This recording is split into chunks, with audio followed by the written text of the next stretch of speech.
Hi, my name is Michelle Holupnik. I'm a research software engineer at Aliro, and I've been here since July of 2022, and I'm working on the quantum simulator.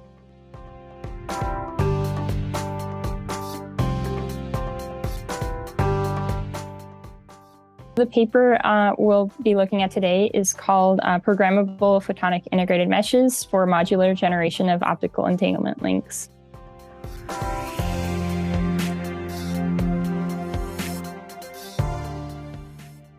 It kind of envisions how one might want to build a very large quantum network. And in this envision of a quantum network, it would be built out of modules that can do different operations and have different purposes. So they describe, for instance, having a module that can, an N-atom quantum control chiplet module. So this module contains qubits and stores these qubits, basically. There are other modules in this quantum network that can do operations on these qubits and can route photons that are emitted from these qubits, and can also correct for errors that might happen, like phase errors, while the photons are transmitting along in this quantum network. And so these modules, one of these modules would contain an MZI fast photonic integrated mesh. And that MZI fast photonic integrated mesh is what this paper is kind of all about.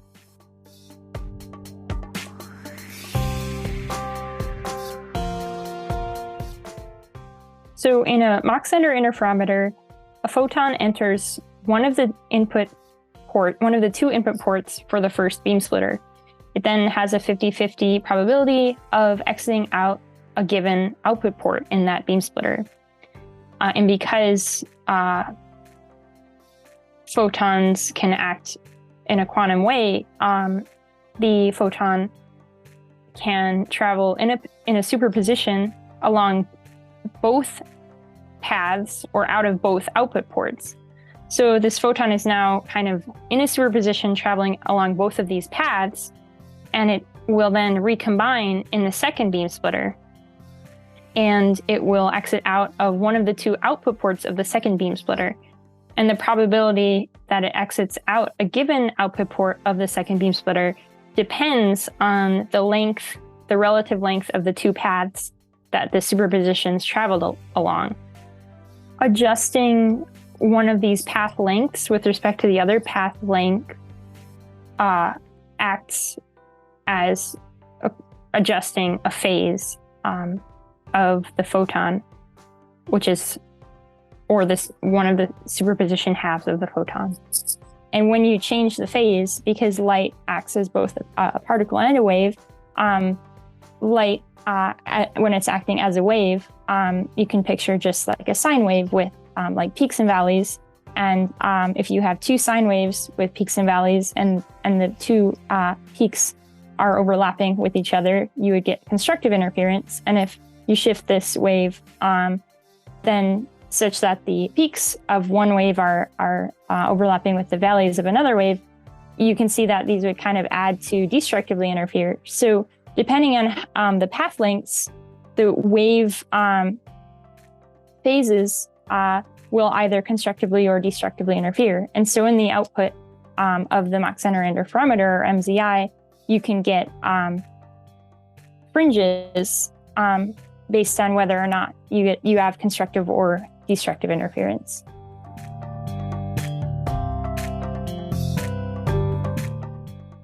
So an MZI is actually really important or beam splitters in general are really useful for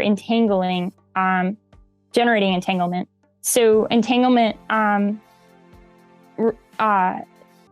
if you can basically have a situation where you don't know, where if you say have two identical paths and you don't know down which path a photon has traveled, then this is the sort of situation that can tend to generate entanglement.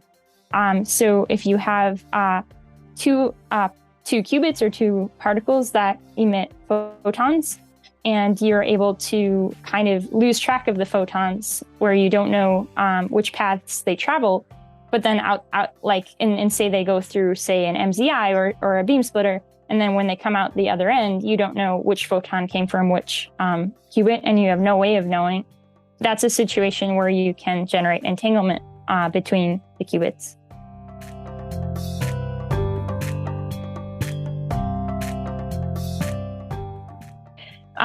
So the MZI mesh in this paper is reconfigurable, and in this case, that means that they can switch out the quantum gates that are on it. So they have 8 inputs going in this particular iteration of the device that they've created, and 8 outputs coming out. And the operations can be done. Quantum operations can be done between each of these 8 channels.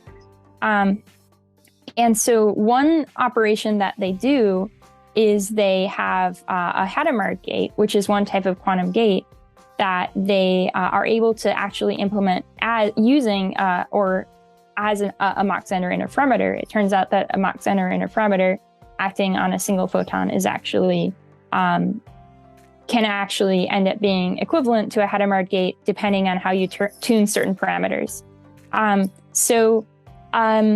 They're able to then create with their Mach-Zehnder interferometers Hadamard gates, and they're also able to create crossing gates. So typically a crossing gate would be an X gate, but because of different nuances, they're using in this paper 2 Hadamards as their error-corrected crossing gates.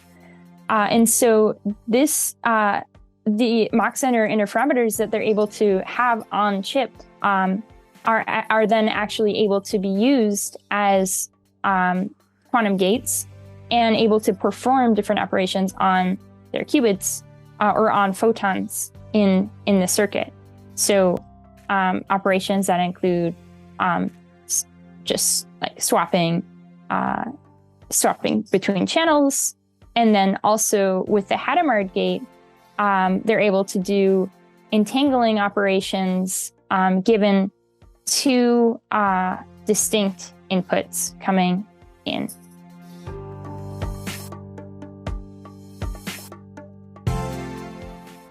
I think the light bulb moment for this paper is really that they're able to shrink down Mach-Zehnder interferometers to be on chip. And then not only that, but they're able to have this device that has many of these Mach-Zehnder interferometers that are now on chip, so very small. And they're also reconfigurable, so you can like switch them around. And so those 2 like technological advances are really important for building a large-scale quantum internet.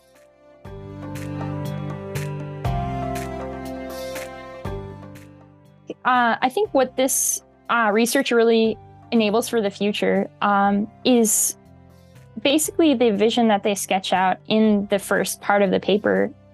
This idea of having a modular quantum network with very easily kind of replaceable or reconfigurable modules containing either qubits or chips that can do operations on photons or qubits. So basically kind of paving the way for scaling up the quantum internet and also making it something that everyday people can access.